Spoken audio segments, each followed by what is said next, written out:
परीलोक में वैशाली बहुत बेचैन थी। उसके पास एक छोटी परी आई जिसका नाम मोहिनी था। वैशाली ने मोहिनी को अपनी सारी परेशानी बताई और मोहिनी से उस परेशानी का कोई ऊपर सोचने के लिए बोला। दूसरी तरफ रंगभूमि में गुफा को पार कर दानेश और उसके साथी एक लावे की नदी के पास पहुंचे, जिसके दूसरी तरफ एक बहुत बड़ी ड्रैगन की मूर्ति बनी हुई थी। असल में यह मूर्ति ही ड्रैगन का शरीर था, जिसे जादूगरों ने मूर्ति बना दिया था ताकि उसके शरीर को कोई नुकसान ना हो। दानेश मानवी को लेकर उड़ने वाला ही था कि चांदनी ने कहा वो भी नदी के उस पार जाएगी। सभी लोग चांदनी को घूर कर देखने लगे तो चांदनी बोली, तुम लोग मुझे ऐसे घूर कर क्यों देख रहे हो? हम सब यहाँ खजाने की तलाश में ही तो आए थे ना, तो मुझे भी खजाना चाहिए। अब मैं यहाँ खड़े खड़े देखती रहूंगी तो खजाना तो मिलने से रहा, इसलिए मुझे भी उस पार जाना होगा। हालांकि चांदनी की बात सही थी, लेकिन ये स्थिति सही नहीं थी। थोड़ी सी चूक से जान भी जा सकती थी।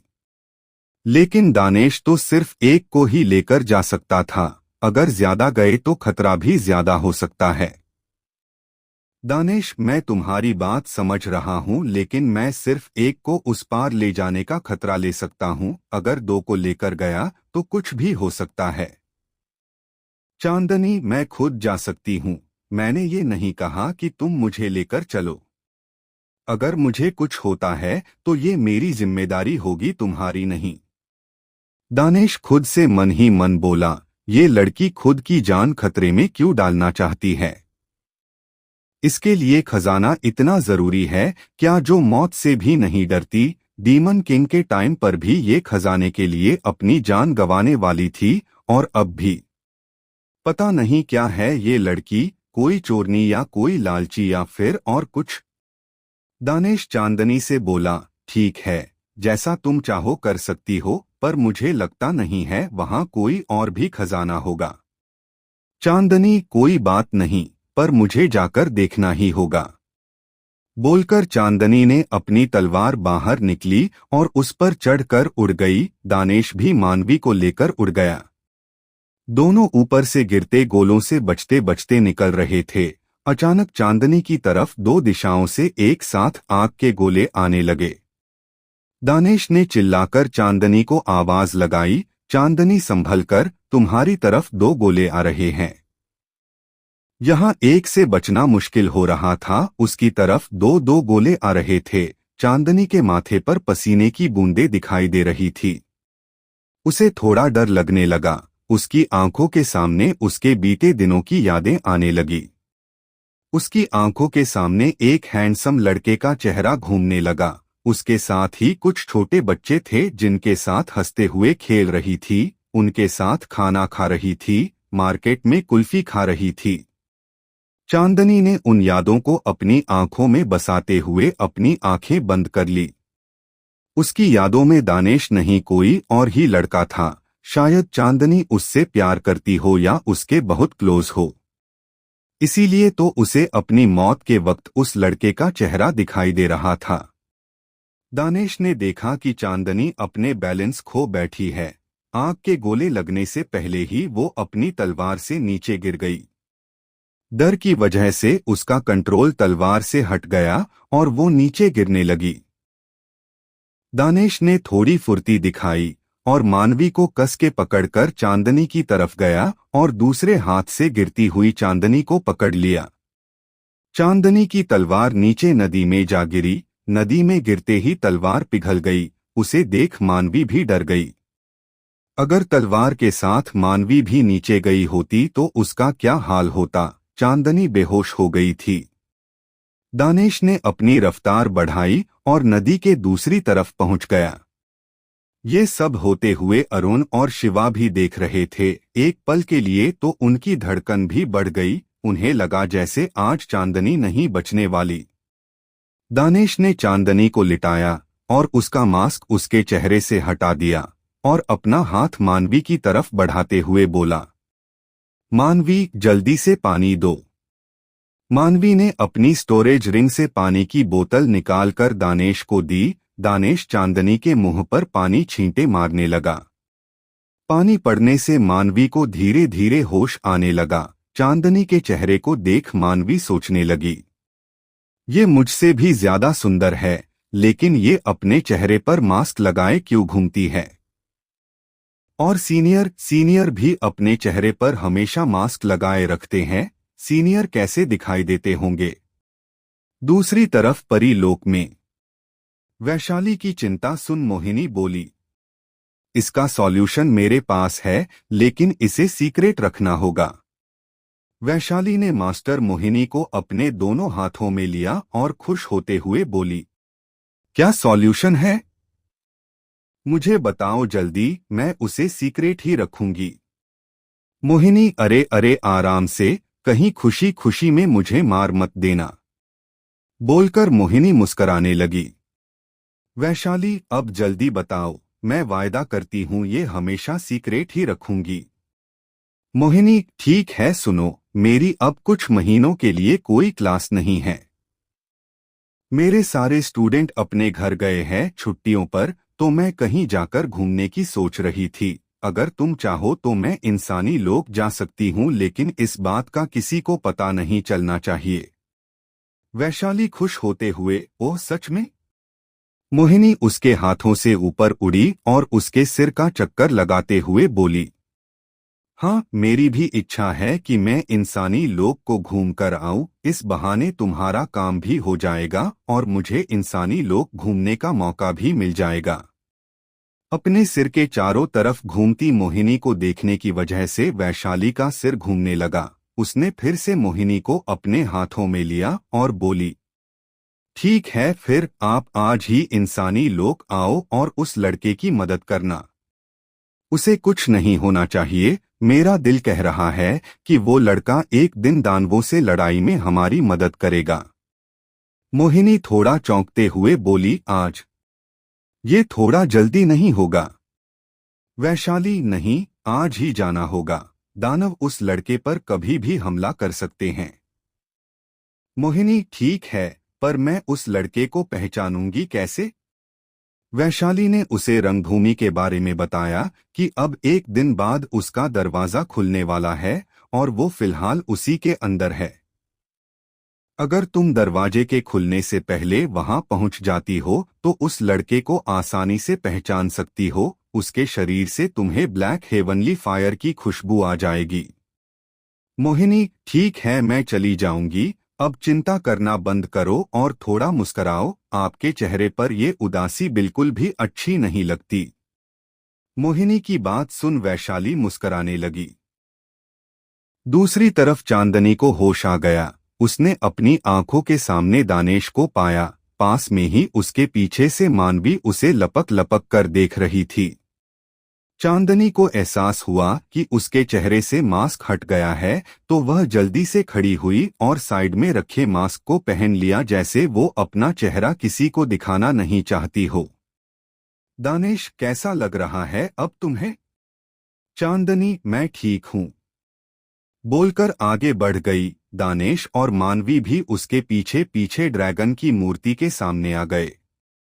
ड्रैगन की मूर्ति के पास बहुत सी जड़ी बूटियां लगी हुई थी, जो शायद ड्रैगन के खून से उगी थी। ड्रैगन का खून शक्तिशाली होता है, तो उसके खून से उगी हुई जड़ी बूटियां भी काफी कारगर साबित होंगी। मानवी को बहुत सी जड़ी बूटियां पहले ही मिल चुकी थी, यहाँ तक कि उसके पास 10,000 साल पुरानी जिंदसन भी थी, तो उसने जड़ी बूटियों पर इतना ध्यान नहीं दिया, लेकिन चांदनी को उनकी जरूरत थी। उसने जल्दी से उन जड़ी बूटियों तो तोड़कर अपनी स्पेस रिंग में डाल लिया। चांदनी के यहाँ आने का कुछ तो फायदा हुआ। वो तीनों ड्रैगन की मूर्ति को चारों तरफ से देखने लगे। मूर्ति ऐसी लग रही थी जैसे वो किसी भी वक्त जिंदा हो जाएगी। दानेश मानवी से बोला, अब तुम अपना काम शुरू कर सकती हो। मानवी ने अपनी गर्दन हाँ में हिलाई और अपनी स्पेस रिंग से एक लाल रंग की छोटी सीसी बाहर निकाली। यह सीसी उसे उसके स्कूल के एक जादूगर टीचर ने दी थी, जो उसने इसी मकसद के लिए बनाई थी। मानवी ने उस बोतल का ढक्कन खोल लाल द्रव्य ड्रैगन की मूर्ति कर छिड़क दिया। और पीछे हट गई। ड्रैगन की मूर्ति लाल रंग की रोशनी से चमकने लगी। मूर्ति की चमक इतनी बढ़ गई कि उन्हें अपनी आंखें बंद करनी पड़ी। एक धड़ाम की आवाज हुई और रोशनी गायब हो गई। उन्होंने अपनी आंखें खोली तो सामने ड्रैगन का शरीर पड़ा हुआ था। उसका वो विशाल शरीर बहुत ही ज्यादा खतरनाक लग रहा था। वो शरीर पर हाथ घुमाकर देखने लगे।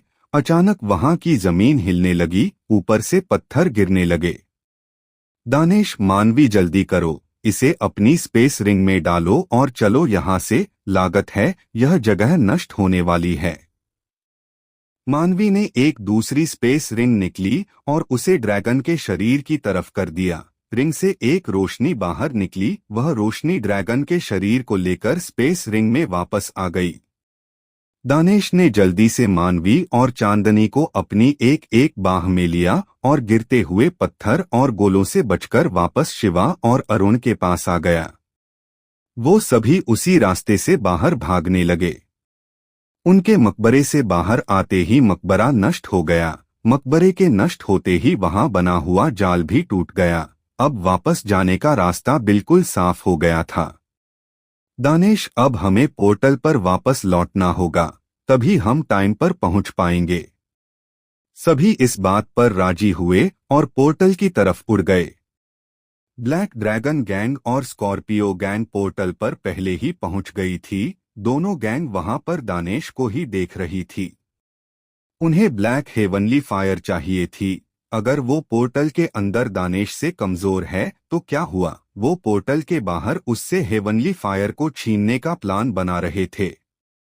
रानी, अभी तक वो लड़का वापस नहीं आया है जिसके पास हेवनली फायर है। कहीं वो किसी और रास्ते से तो भागने की नहीं सोच रहा। सम्राट डेविल हंसी मुस्कराते हुए बोला, नहीं, यहाँ से बाहर निकलने का बस एक ही रास्ता है और वो है ये पोर्टल। उसे हमारे पास आना ही होगा। रानी, इस बार हम उसे भाग कर नहीं जाने देंगे। इस बार उससे हेवनली फायर लेकर ही रहेंगे।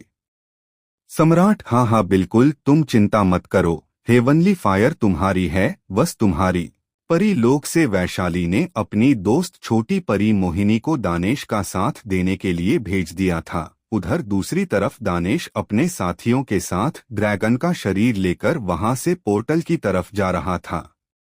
मानवी के चेहरे पर इस समय खुशी देखी जा सकती थी। वो बार बार तिरछी निगाहों से दानेश को ही देख रही थी और सोच रही थी, सीनियर कितने अच्छे हैं। जिस लड़की से इन्हें प्रेम होगा वो कितनी खुशनसीब होगी। जब ये अभी मिले हुए दोस्तों के लिए अपनी जान दांव पर लगा सकते हैं तो जिससे ये प्रेम करेंगे उसके लिए क्या क्या करेंगे मैं सोच भी नहीं सकती। काश वो खुश नसीब लड़की मैं बन जाऊं। तभी मानवी की नजर चांदनी पर पड़ी जो दानेश के साइड में ही उड़ रही थी। मानवी को चांदनी का सुंदर चेहरा याद आया। वो फिर से सोचने लगी, चांदनी बहुत सुंदर है। कहीं ऐसा ना हो जाए कि सीनियर चांदनी से प्रेम कर बैठें। ऐसा नहीं होना चाहिए। मैं ऐसा नहीं होने दूंगी। बाहर जाकर चांदनी अपने रास्ते चली जाएगी और मैं सीनियर को लेकर अपने स्कूल जाऊंगी। वहां मेरे पास मौका भी होगा और टाइम भी होगा सीनियर का दिल जीतने का। चांदनी अपना प्लान बना रही थी। वही दानेश जय के बच्चे चिंकी, पिंकी, चिंटू और पिंटू के बारे में सोच रहा था कि 1 महीना हो गया है, बच्चे ठीक तो होंगे ना। भाभी को दिया हुआ 1 महीना पूरा हो गया था।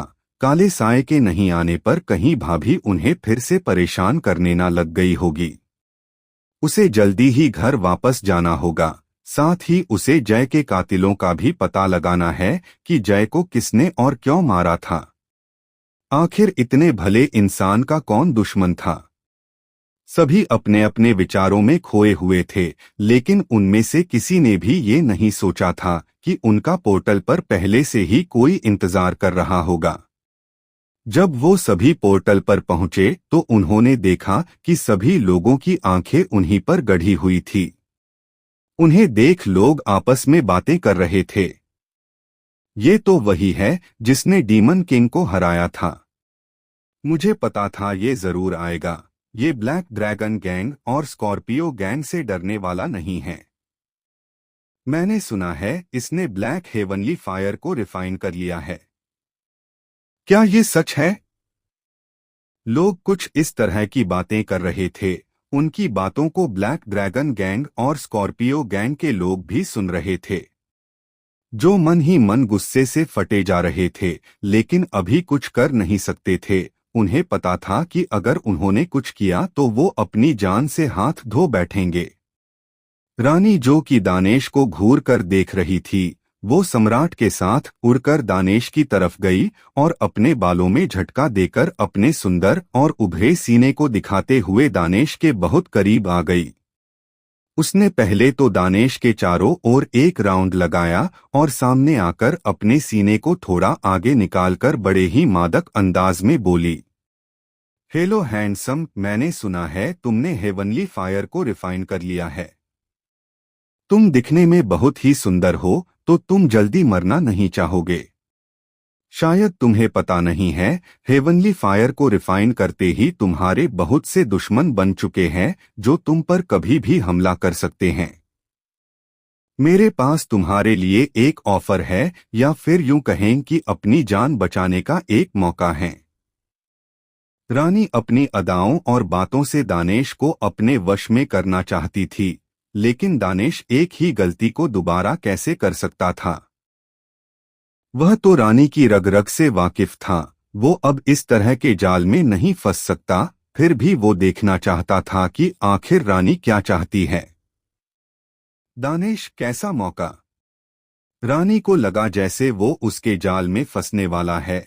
रानी ने दानेश के दाएं कंधे पर हाथ रखा और कमर को मटकाती हुई उसके पीछे गई। अपना मुंह दानेश के कान के पास लाकर रसीले अंदाज में बोली, तुम मेरी गैंग ब्लैक ड्रैगन गैंग में शामिल हो जाओ। मैं वायदा करती हूँ कोई भी दुश्मन तुम्हारा बाल भी बांका नहीं कर पाएगा। रानी को दानेश के इतने करीब देख मानवी को गुस्सा आने लगा। वो अपने हाथों को कसते हुए खुद से बोली, मेरे वीर से दूर हो जा बेशर्म लड़की, वरना इसका अंजाम अच्छा नहीं होगा। उसे गुस्सा आता देख शिवा ने मानवी का हाथ पकड़ लिया और उसे शांत रहने का इशारा किया। रानी दानेश के सामने आई और अपना सीना दानेश के सीने के बिल्कुल पास लाकर उसे सीने पर हाथ घुमाते हुए बोली, बोलो हैंडसम, आना चाहोगे मेरे साथ मेरी गैंग में? मानवी का गुस्सा अब कंट्रोल से बाहर हो गया। दानेश तो सिर्फ रानी की हद देख रहा था कि वो अपने फायदे के लिए कितना नीचे गिर सकती है। लेकिन ये सब मानवी को नहीं पता था। वो समझ रही थी कि कहीं दानेश उसकी गैंग में शामिल होने के लिए राजी ना हो जाए। रानी ने दानेश का हाथ पकड़ा और बोली, डार्लिंग, कौन है ये लड़की? जब से देख रही हूं ये आपसे चिपके ही जा रही है। रानी को अलग करते हुए उससे बोली, बस बहुत हुआ, अब दूर रहो मेरे वीर से। उनके ज्यादा पास आने की जरूरत नहीं है।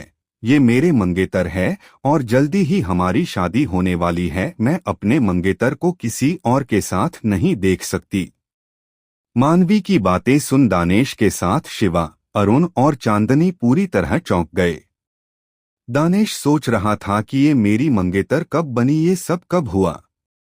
तभी मानवी ने पकड़ा हुआ दानेश का हाथ दबाया और बोली, बोलो ना वीर, क्या कर रही थी ये लड़की तुम्हारे साथ? क्या ये तुम पर डोरे डाल रही थी? झूठ के नाटक के लिए मानवी अपनी तलवार बाहर निकालते हुए बोली, तुम्हारी हिम्मत कैसे हुई मेरे वीर पर डोरे डालने की? मेरे वीर को तुम इतनी आसानी से मुझसे अलग नहीं कर सकती। मैं अभी तुम्हारे टुकड़े टुकड़े कर दूंगी। मानवी तलवार लेकर आगे बढ़ी, जैसे वो रानी को सच में मारने वाली हो। लेकिन वो तो बस नाटक के जरिए रानी को और दानेश को अपने मन की बात बता रही थी। लेकिन दानेश उसके नाटक में साथ देते हुए मानवी को रोकने की कोशिश करते हुए बोला, अरे अरे रुको, वो मुझ पर कोई डोरे नहीं डाल रही थी, वो तो मुझे बस कुछ सुझाव दे रही थी। रानी की तरफ देखते हुए, ठीक कहा ना मैंने, आप मुझे सुझाव ही दे रहे थे ना? रानी हड़बड़ाते हुए, हाँ हाँ मैं बस सुझाव दे रही थी, मैं क्यों डालने लगी तुम्हारे वीर पर डोरे? मेरा होने वाला पति ब्लैक ड्रैगन गैंग का लीडर है, मुझे किसी पर डोरे डालने की क्या जरूरत? मानवी थोड़ा इतराते हुए बोली, ओह ब्लैक ड्रैगन गैंग, मेरा वीर किसी से कम नहीं है। मैंने देखा था वहां ब्लैक ड्रैगन गैंग को डीमन किंग से लड़ते हुए। ब्लैक ड्रैगन गैंग को उसने कितनी बुरी तरह से हराया था, पर मेरे शिवा ने उसे इतनी बुरी तरह से धोया कि उसको नानी नाना सब याद आ गए। वो तो मेरे वीर के पैरों में गिरकर माफी मांग रहा था, अपनी जान की भीख मांगने लगा। मानवी जितना हो सकता था उतना बुरा ब्लैक ड्रैगन गैंग के बारे में बोल रही थी, जिसे सुन उसके साथी और दानेश मन ही मन मुस्कुरा रहे थे, तो थोड़ी दूर खड़ा सम्राट गुस्से से आग बबूला हुए जा रहा था। रानी को भी मानवी पर गुस्सा आने लगा। वह गुस्से में बोली, अब तुम कुछ ज्यादा ही बोल रही हो, अपनी हद में रहकर बोलो। मानवी थोड़ा आगे बढ़ते हुए बोली, हद में रहकर? मैं नहीं, तुम हद में रहो। जब तुम्हारी शादी ब्लैक ड्रैगन गैंग के लीडर से होने वाली है तो मेरे वीर के पास क्या कर रही हो? जाओ अपने सम्राट लीडर के पास। आई बड़ी मुझे हद सिखाने वाली। अब सम्राट भी वहां आ गया था। रानी सम्राट की तरफ देखते हुए बोली, देखो ना सम्राट, ये लड़की हमारी गैंग के बारे में क्या क्या बोले जा रही है। लेकिन दानेश के होते हुए मानवी डरने वाली नहीं थी। उसे पता था कि दानेश के होते हुए उसका कोई भी कुछ नहीं बिगाड़ सकता। मानवी सम्राट को देखकर बोली, देखो ये भी आ गए। वीर यही था ना वो जिसे उस डीमन किंग ने हराया था। इनकी लड़ाई देख मुझे सच में बहुत मजा आया।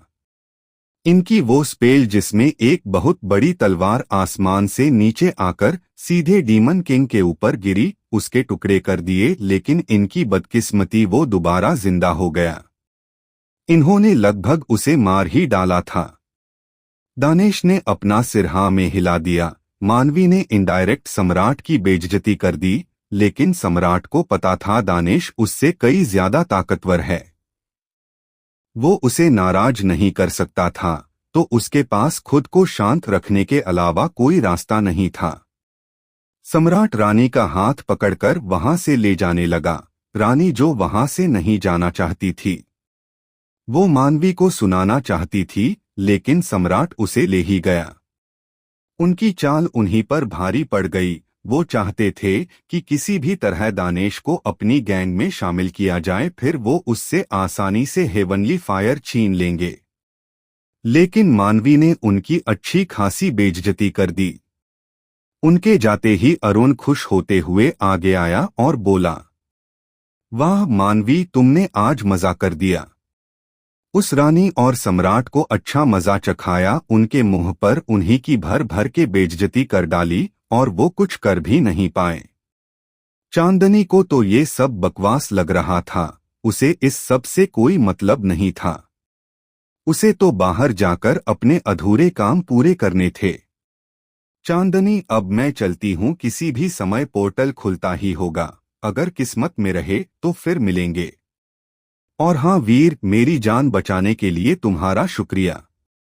दानेश ने सिर्फ हाँ में गर्दन हिला दी। चांदनी वहां से चली गई। मानवी और शिवा उन दोनों के ही साथ थे। कुछ देर बाद पोर्टल खुल गया। सभी लोग पोर्टल से बाहर जाने लगे। जिंदा लोग खुद को बड़ा ही किस्मत वाला मान रहे थे कि वो रंगभूमि से जिंदा वापस आ सके। दानेश भी अपने साथियों के साथ बाहर गया। बाहर जाते ही उसने देखा कि उस पर कई शक्तिशाली लोगों की निगाहें गड़ी हुई थी। वो उनकी निगाहों को महसूस कर सकता था। दानेश ने अपने सामने देखा, सम्राट अपने पास खड़े एक आदमी को दानेश की तरफ उंगली करते हुए कुछ बोल रहा था। उस आदमी का लेबल 75+ था, यानी वो ग्रेट मास्टर लेबल का बंदा था, जो ब्लैक ड्रैगन गैंग का एक मेंबर था। रानी दानेश को अपनी सुंदरता और मीठी मीठी बातों के जाल में फंसाकर अपनी गैंग का मेंबर बनाना चाहती थी, लेकिन दानेश रानी के हर पैंतरे को भली भांति जनता था। ऊपर से उन दोनों के बीच में मानवी आ गई, जिसने रानी, सम्राट और उनकी पूरी ब्लैक ड्रैगन गैंग की खुलकर बेइज्जती की और वो कुछ कर भी नहीं पाए। चांदनी जो अब और वहां नहीं रुक सकती, उसे कुछ जरूरी काम था, तो वह दानेश को धन्यवाद बोल वहां से चली गई। पोर्टल खुलने के बाद सभी धीरे धीरे बाहर चले गए। आज रंगभूमि का 1 महीना पूरा हो गया था। सभी लोगों के बाहर आते ही पोर्टल अपने आप बंद हो गया। बाहर आकर दानेश को महसूस हुआ कि अधिकतर लोगों की निगाहें उसी पर टिकी हुई थी। दानेश ने अपने सामने हवा में सम्राट को देखा, जो उसकी तरफ इशारे करते हुए उससे बातें कर रहा था। दानेश समझ गया कि वह इतनी आसानी से यहाँ से नहीं जा सकता था। दानेश को खुद से ज्यादा मानवी, अरुण और शिवा की चिंता थी। वो तो किसी भी तरह वहां से निकल जाएगा, लेकिन उनका क्या? वो कैसे बाहर जा पाएंगे? तभी दानेश को कुछ याद आया और वो अरुण से बोला, अरुण, तुम्हें शिवा और मानवी को लेकर यहाँ से जाना होगा। यहाँ तुम सबकी जान को खतरा हो सकता है। मैं नहीं चाहता कि तुम लोग मेरी वजह से किसी परेशानी में पड़ जाओ, तो तुम अपना गायब होने वाला जादू इस्तेमाल करो और यहाँ से मानवी और शिवा को भी गायब कर निकालो। अरुण कुछ बोलता उससे पहले ही मानवी बोली, नहीं सीनियर, मैं आपको अकेला छोड़कर कहीं नहीं जाने वाली। हम यहाँ से साथ में चलेंगे। शिवा और अरुण भी मानवी की बात से सहमत थे, लेकिन दानेश बोला, क्या तुम्हें मुझ पर विश्वास नहीं है? मुझे यहाँ से जाने के बाद एक बहुत जरूरी काम भी करना है। उसके होने के बाद मैं सीधा तुम्हारे स्कूल में ही आऊंगा, ये मेरा वादा है। मानवी, मुझे आप पर पूरा भरोसा है। पर वो आगे कुछ पाती इससे पहले दानेश ने उसके कंधे पर हाथ रखा और उसकी आंखों में आंखें डालकर बोला, विश्वास है तो मेरी बात मानो और यहाँ से जाओ। मुझे कुछ नहीं होगा। मैं तुमसे मिलने तुम्हारे स्कूल जरूर आऊंगा। तुम अरुण का ख्याल रखना तब तक। अपने लिए चिंता भरी बातें सुन मानवी दानेश से आगे कुछ नहीं बोल पाई और वहां से जाने को तैयार हो गई। अरुण ने मानवी और शिवा का हाथ पकड़ा और गायब होने का मंत्र बोला। वो तीनों वहां से गायब हो गए। उन्हें गायब होता देख रानी सम्राट से बोली, वो लड़की अपने 2 साथियों के साथ गायब हो गई। वो लड़की मुझे चाहिए। उसने आज मेरी बहुत बेइज्जती की है, उसका बदला तो मैं उससे लेकर रहूंगी। सम्राट, उसे जाने दो। हमारा पहला काम है हेवनली फायर को पाना। उस लड़की को हम फिर कभी देख लेंगे। एक बार हेवनली फायर हमारे हाथ लग जाए, बस फिर जो तुम चाहो वही होगा।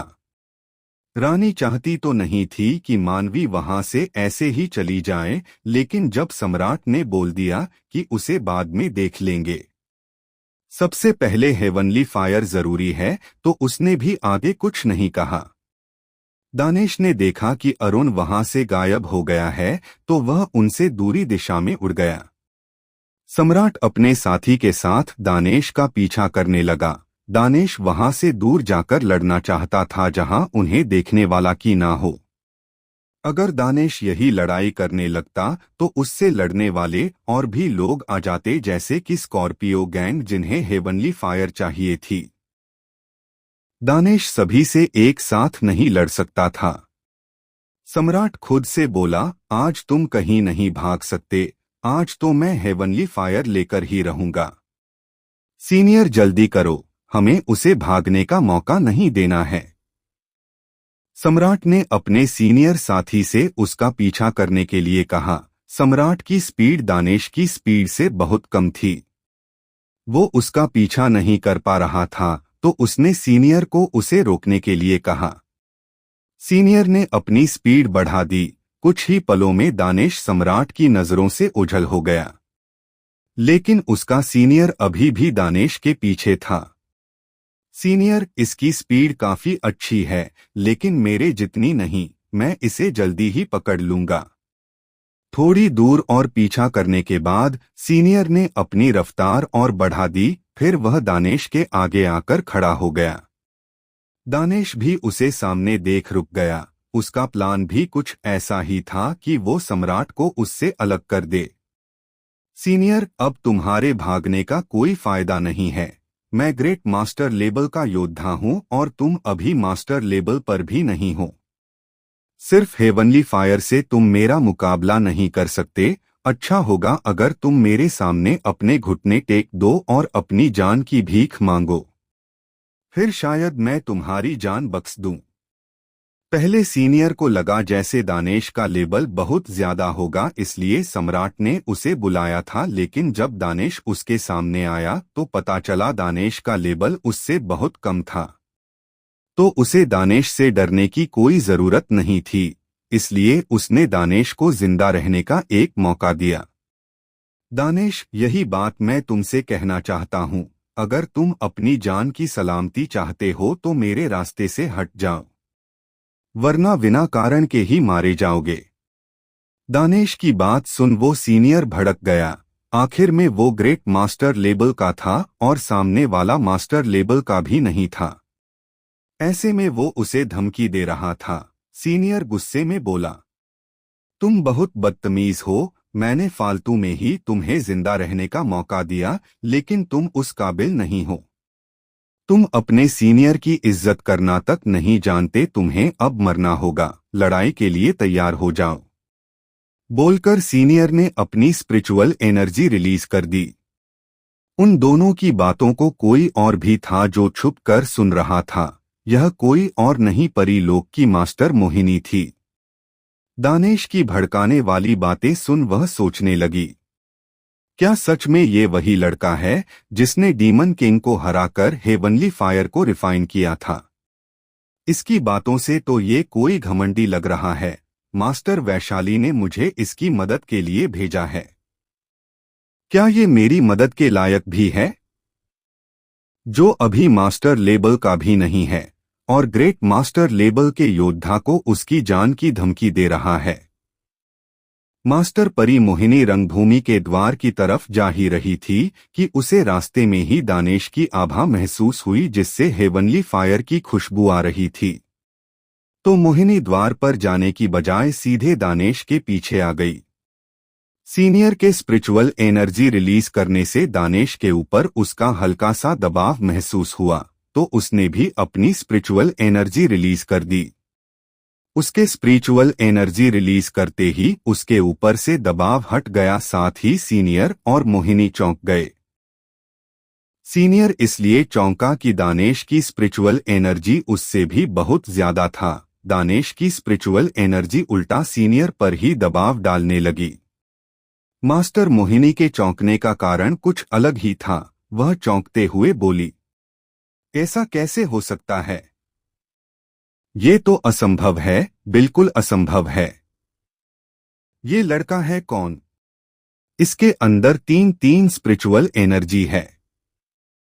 इस लड़के के अंदर इंसानी लोक, परीलोक और दानव लोक तीनों की स्पिरिचुअल एनर्जी है, लेकिन ये हो कैसे सकता है? मुझे तो कुछ समझ नहीं आ रहा। ऐसा संभव ही नहीं है किसी इंसान के पास तीनों लोकों की स्पिरिचुअल पावर हो। दानेश के अंदर तीनों लोकों की स्पिरिचुअल पावर महसूस कर मोहिनी पूरी तरह से चौंक गई। उसे ये बिल्कुल नामुमकिन लग रहा था, लेकिन उसके सामने प्रूफ था, वो इसे नकार नहीं सकती।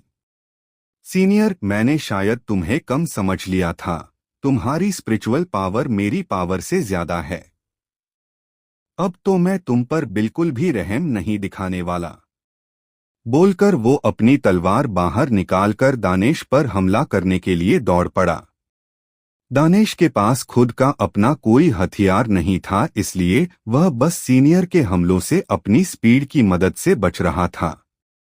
लेकिन सीनियर ने कुछ अलग ही सोच लिया। ये लड़का मुझे नीचा दिखाना चाहता है, इसलिए इसने अभी तक ना तो अपना हथियार निकाला है और ना ही इसने मुझ पर वार किया है।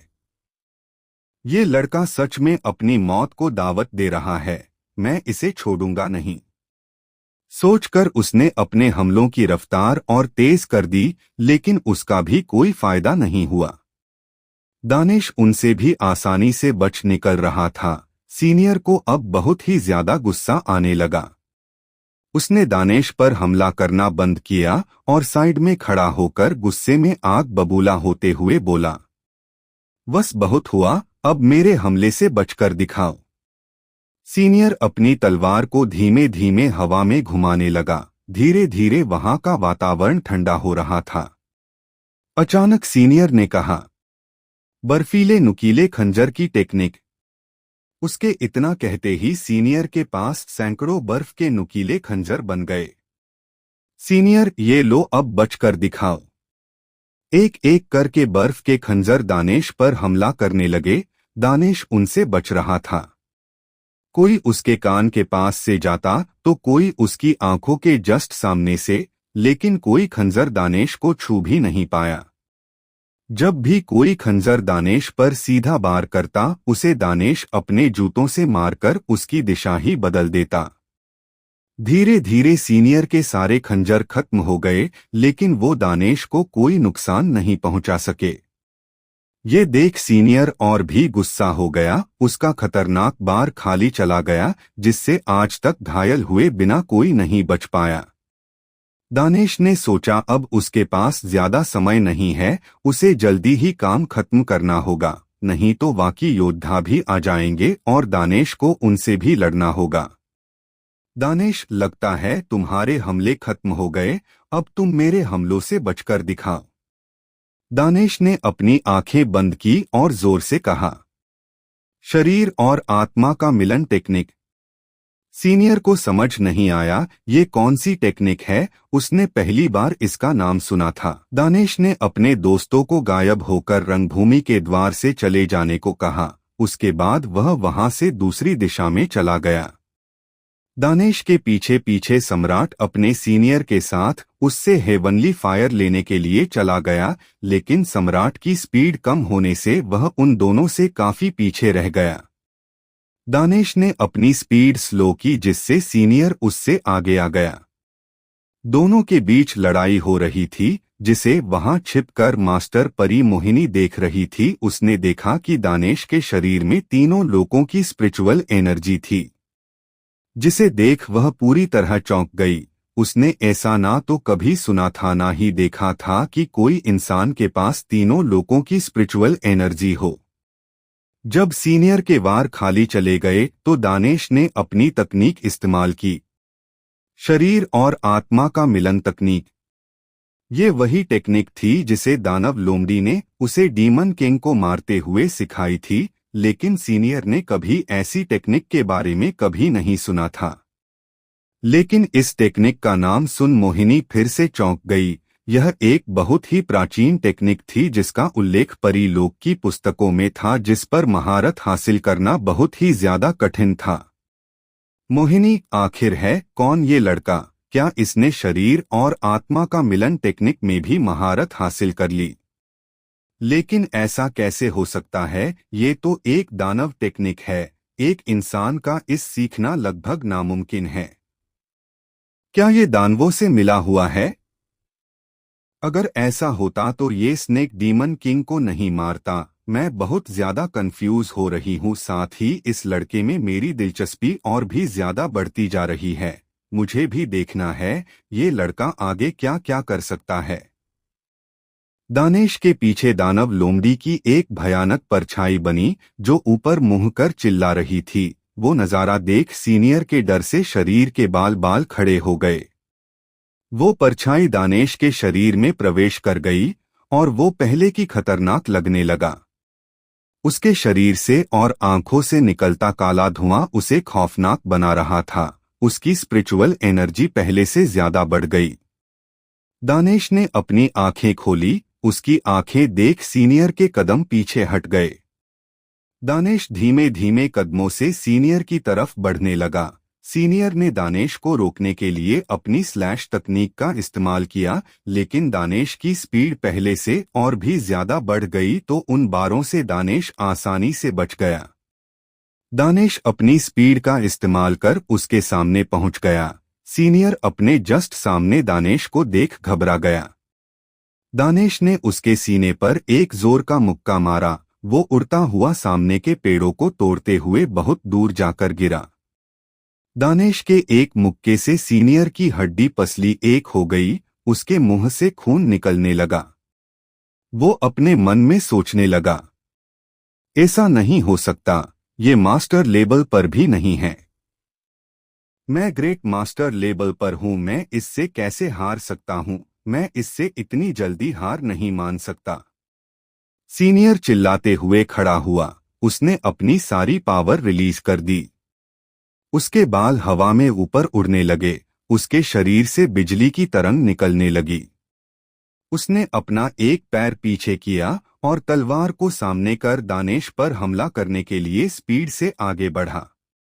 लेकिन दानेश की स्पीड अब भी उससे बहुत ज्यादा था। उसने मात्र 2 उंगलियों से सीनियर की तलवार को रोक लिया और तोड़ दिया। ये देख ना तो सीनियर को विश्वास हुआ और ना ही मोहिनी को। दानेश के पास अब ज्यादा समय नहीं था। उसकी स्पेल का असर किसी भी समय खत्म हो सकता था। उसके बाद उसकी स्पिरिचुअल एनर्जी बहुत कम हो जाएगी। तो उसने ज्यादा देर ना करते हुए सीनियर को गले से पकड़ा और अपनी आंखें बंद कर ब्लैक फायर को प्रकट किया। सीनियर का शरीर ब्लैक फायर से जलने लगा। वो चिल्ला रहा था, लेकिन दानेश को इस बात से कोई फर्क नहीं पड़ा। पल भर में सीनियर राख में बदल गया।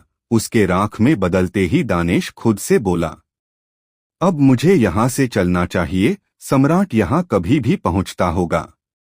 मेरी स्पिरिचुअल एनर्जी कम हो गई है, अब मैं उनसे नहीं लड़ सकता। ये टेक्निक ताकतवर तो है, लेकिन मेरी सारी स्पिरिचुअल एनर्जी खत्म हो जाती है।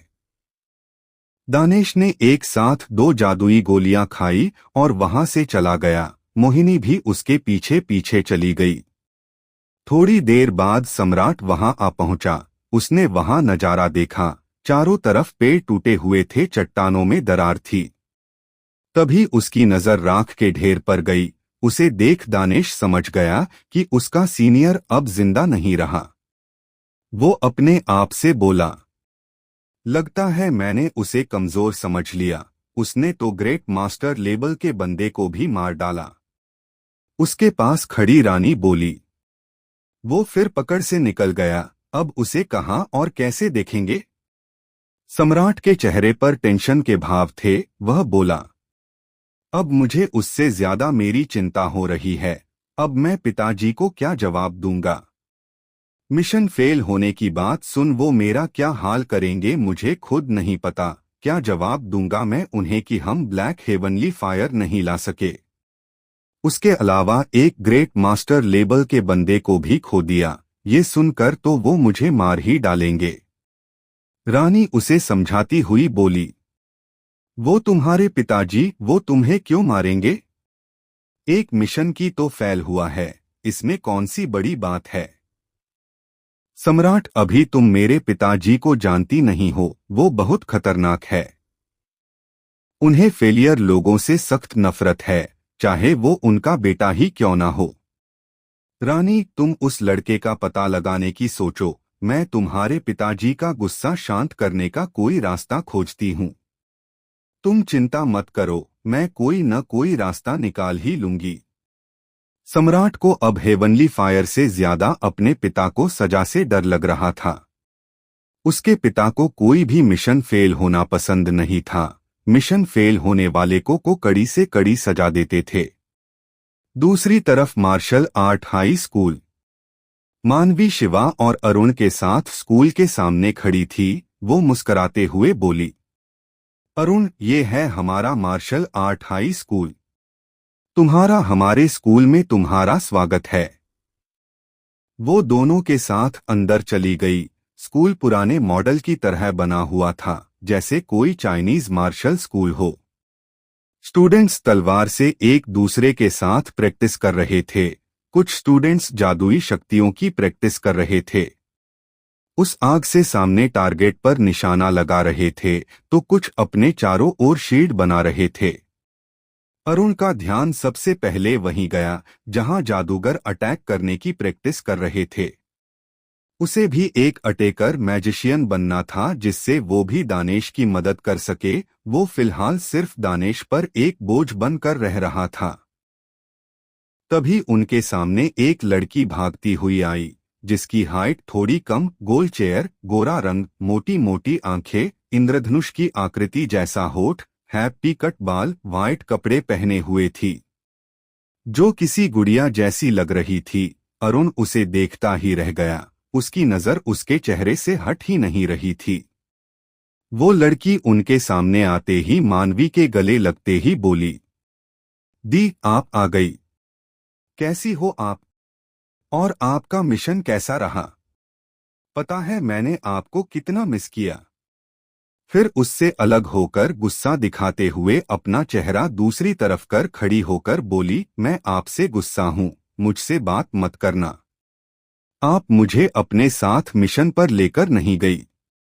मानवी उसे पीछे से प्यार से गले लगाते हुए बोली, ओह मेरी प्यारी गुड़िया, मुझसे नाराज मत हो।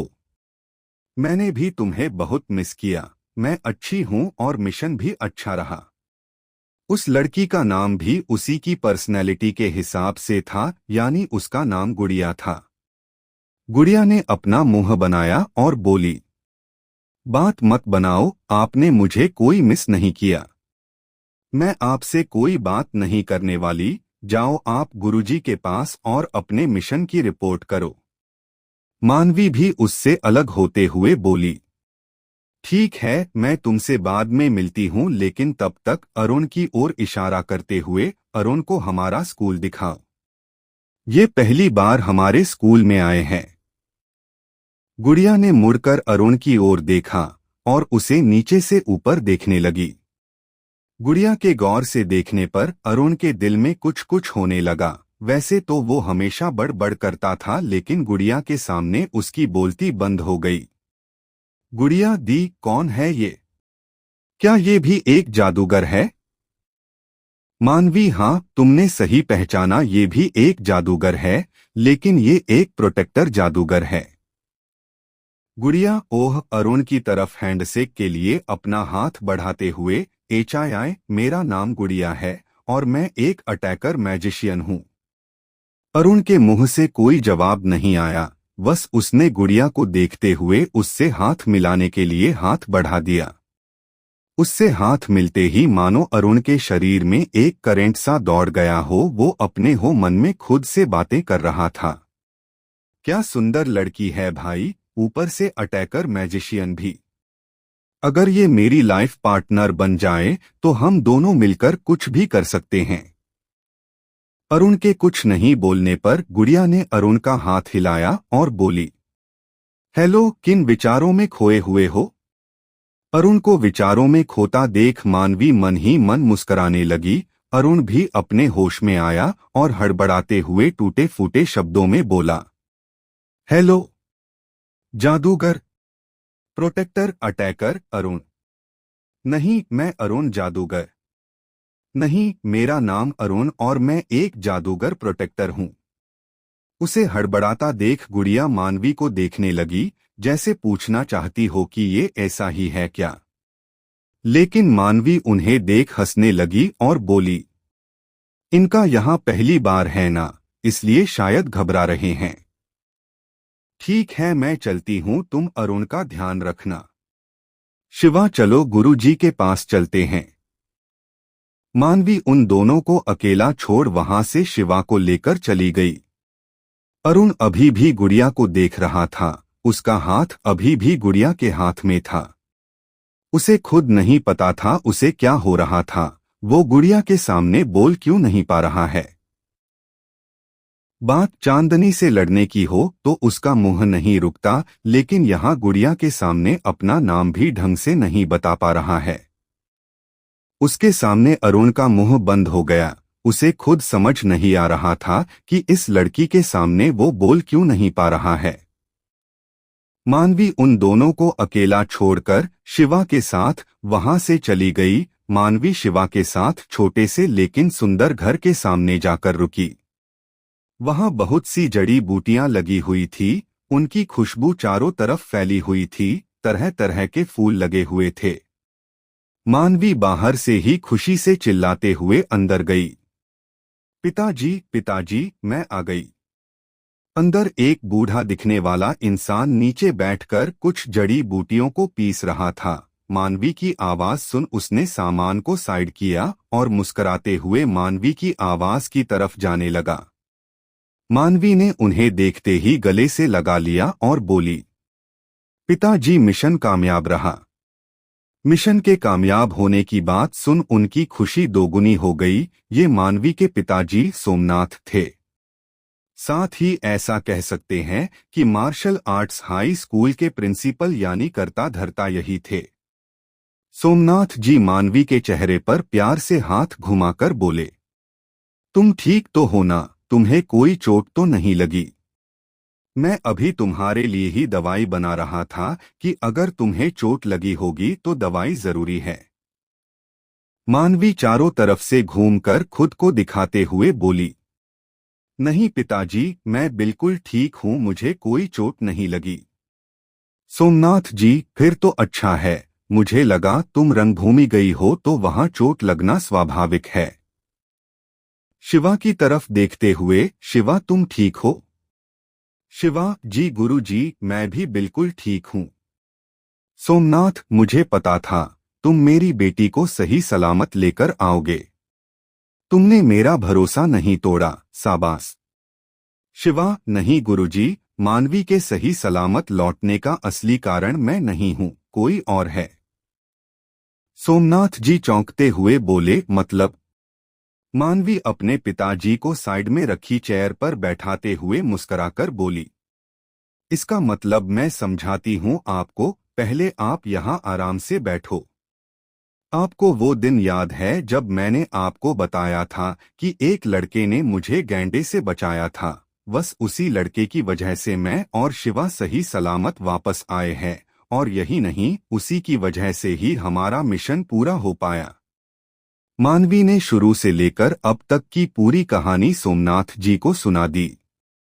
सारी कहानी सुनने के बाद सोमनाथ जी बोले, अगर उस लड़के ने तुम्हारी इतनी मदद की तो तुम लोगों को उसे अकेले छोड़कर नहीं आना चाहिए था। ब्लैक ड्रैगन गैंग सच में बहुत खतरनाक है। मानवी, मुझे सीनियर पर विश्वास है, उन्हें कुछ नहीं होगा। वो सही सलामत यहाँ आ ही जाएंगे, हमें बस उनका इंतजार करना है। मानवी ने पूरे विश्वास के साथ कहा। उसे वीर पर पूरा भरोसा था, उसने अपनी आंखों से वीर की ताकत देखी थी। उसे पता था कि वीर किसी भी तरह वहां से बचकर निकल ही आएगा। बाहर अभी भी अरुण ने गुड़िया का हाथ पकड़ा हुआ था। गुड़िया अपना हाथ अरुण से छुड़ाते हुए बोली, अब पूरा स्कूल मेरा हाथ पकड़कर ही देखोगे क्या? चिंता मत करो, हमारा स्कूल इतना बड़ा भी नहीं है जो आप यहाँ पर खो जाओ, आप मेरा हाथ छोड़ सकते हो। अरुण ने अचानक से अपना हाथ पीछे ले लिया और बोला, ओह माफ करना, मैं भूल ही गया था। वैसे अक्सर ऐसा होता नहीं है, पता नहीं आज मेरे साथ ऐसा क्यों हो रहा है। गुड़िया, कोई बात नहीं, नई जगह नए लोग हो जाता है, कभी कभी इसमें ज्यादा सोचने की कोई बात नहीं है। दोनों बातें करते हुए स्कूल में घूमने लगे। गुड़िया अपने स्कूल के बारे में अरुण को बता रही थी, लेकिन अरुण की आंखें सिर्फ गुड़िया पर ही टिकी हुई थी। उसकी आंखों गुड़िया की इधर उधर घूमती हुई आंखों उसके हिलते हुए होठों को ही देखे जा रही थी। अरुण मन ही मन खुद से बोला, अरुण अरुण, रोक खुद को, ऐसे किसी लड़की को घूरना अच्छी बात नहीं है। माना कि लड़की सुंदर है, बहुत प्यारी भी है, और उससे भी बड़ी बात अटैकर मैजिशियन है। इसका मतलब ये तो नहीं कि तू उसे घूरता रहेगा। हुआ क्या है तुझे अरुण? तू तो ऐसा कभी नहीं था। अरुण खुद से बातें करने में व्यस्त था, उधर गुड़िया स्कूल के बारे में बताई जा रही थी। गुड़िया, ये है हमारे स्कूल के जादूगरों का अटैक डिपार्टमेंट। यहाँ स्टूडेंट्स को अटैकिंग जादू सिखाया जाता है। मैं भी इसी डिपार्टमेंट से हूँ। अटैकिंग जादू का नाम सुन जैसे अरुण सोता हुआ जाग गया। क्या? अटैकिंग जादू? यहाँ अटैकिंग जादू सिखाया जाता है? मुझे भी अटैकिंग जादू सीखना है, क्या यहाँ के मास्टर मुझे सिखा सकते हैं? इसी वजह से तो अरुण यहाँ तक आया था। अरुण की बात सुन गुड़िया थोड़ा सा चौंकते हुए बोली, क्या आप अटैकिंग जादू सीखना चाहते हो? लेकिन क्यों? आप तो एक प्रोटेक्टर मैजिशियन हो ना, तो फिर अटैकिंग जादू क्यों? अरुण पुरानी बातों को याद करते हुए बोला, मैं भले ही एक प्रोटेक्टर मैजिशियन हूँ, लेकिन फिर भी अपनी टीम को प्रोटेक्ट नहीं कर पाया। अगर मैं अटैकिंग जादू जानता तो कम से कम उनके साथ लड़ाई में उनकी मदद कर पाता। बोलते हुए अरुण की आंखों से आंसू झलक आए। उन्हें देख गुड़िया बोली, अरे यार, आप तो सेंटी हो गए। सीख लेना अटैकिंग जादू, मैं खुद आपको सिखा दूंगी जितना मैं जानती हूँ, पर ये मेरे सामने सेंटी वेंटी मत होइए। मुझे रोने धोने वाले लोग बिल्कुल पसंद नहीं हैं। गुड़िया के जादू सिखाने की बात सुन उसकी खुशी का ठिकाना ही नहीं रहा।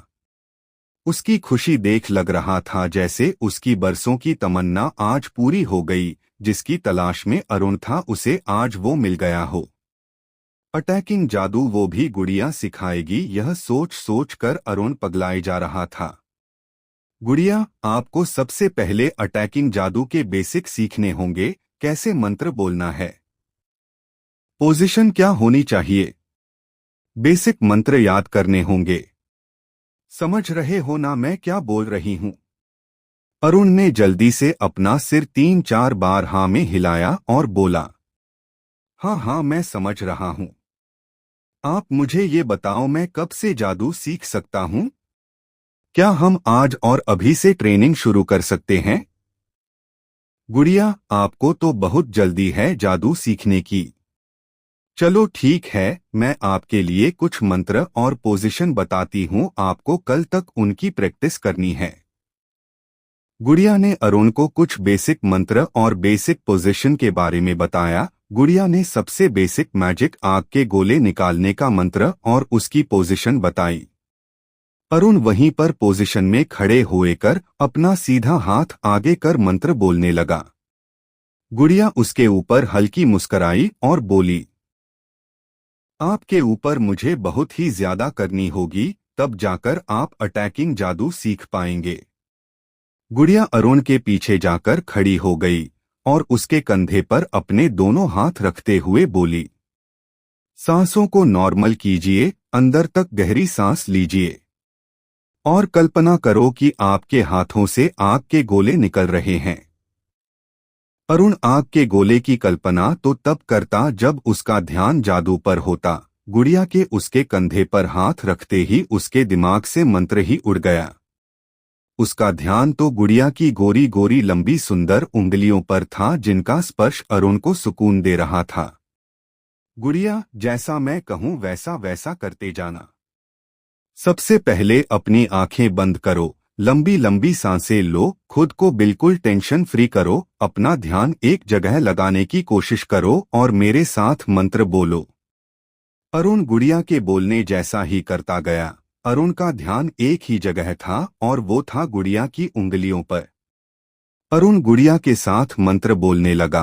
अचानक से अरुण को अपनी हथेली गर्म महसूस होने लगी। उसने अपनी आंखें खोली तो उसने देखा उसके हाथ से आग का एक गोला निकला। हालांकि गोला 2/3 सेकंड बाद कुछ दूरी पर जाकर बुझ गया। वो इतना ताकतवर नहीं था, लेकिन अरुण के लिए तो यही सबसे बड़ी खुशी की बात थी कि उसने अटैकिंग जादू किया। वह खुशी से झूम उठा। उसे पता ही नहीं चला उसने खुशी के मारे कब गुड़िया को अपनी गोद में उठा लिया और उसे घुमाने लगा। जब अरुण को एहसास हुआ कि उसने गुड़िया को गोद में उठा रखा है और खुशी से चिल्लाए जा रहा है, तो उसकी बोलती फिर से बंद हो गई। उसने गुड़िया को नीचे उतारा और थोड़ा ऑकवर्ड फील करने लगा। गुड़िया भी थोड़ा अजीब महसूस कर रही थी। उसके साथ भी यह सब पहली बार हुआ था जब किसी लड़के ने उसे गोद में उठाकर घुमाया हो। दोस्तों, कैसा रहा आज का चैप्टर? क्या होने वाला है कहानी में आगे? आगे की कहानी सुनने के लिए जुड़े रहे हमारे साथ। अगर कहानी पसंद आ रही है तो वीडियो को लाइक करें और चैनल को सब्सक्राइब करें और बेल आइकन को दबाना मत भूलें, जिससे आगे की कहानी की नोटिफिकेशन आपके पास पहुंच जाए।